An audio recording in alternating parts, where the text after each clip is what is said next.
Greg Abbott is praising a decision to allow textbooks with Bible teachings in elementary schools across Texas. Today, the Texas State Board of Education voted to allow Bible lessons in reading and language arts classes in elementary schools.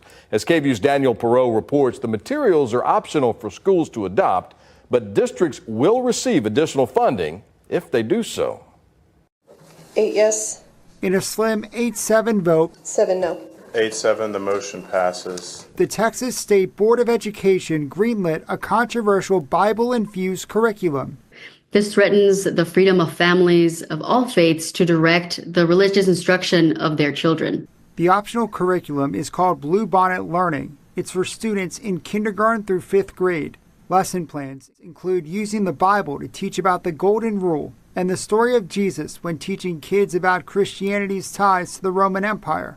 Critics like the American Federation of Teachers say it could put teachers and their relationships with students and families in a tough position. It becomes really hard to teach a student when you break faith with a student and with their family for any reason. Supporters like Texas Values say the Bible-infused curriculum would help expand young students' understanding of the world. This will just help students, especially in a time when our test scores in our states are so low for reading. The curriculum is not mandatory for Texas school districts, but if they opt in, the state would give those districts an extra $60 per student, a financial incentive that may be hard for some districts to turn down. At this time, that's the only way to get a little bit of extra money for their school districts.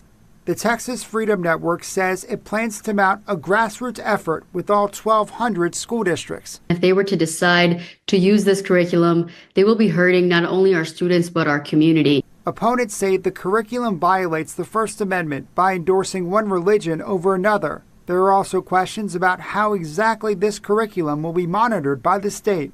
How are we going to know specifically if we're getting a good return on this investment if they can mix other materials with it? The new learning material could appear in classrooms as early as next year. The Republican-controlled State Board of Education says it also wants to have more control over what books are sexually explicit and whether they are appropriate for children. Local school districts currently manage that process. They're asking state lawmakers to create a book review process when the new legislative session starts in January.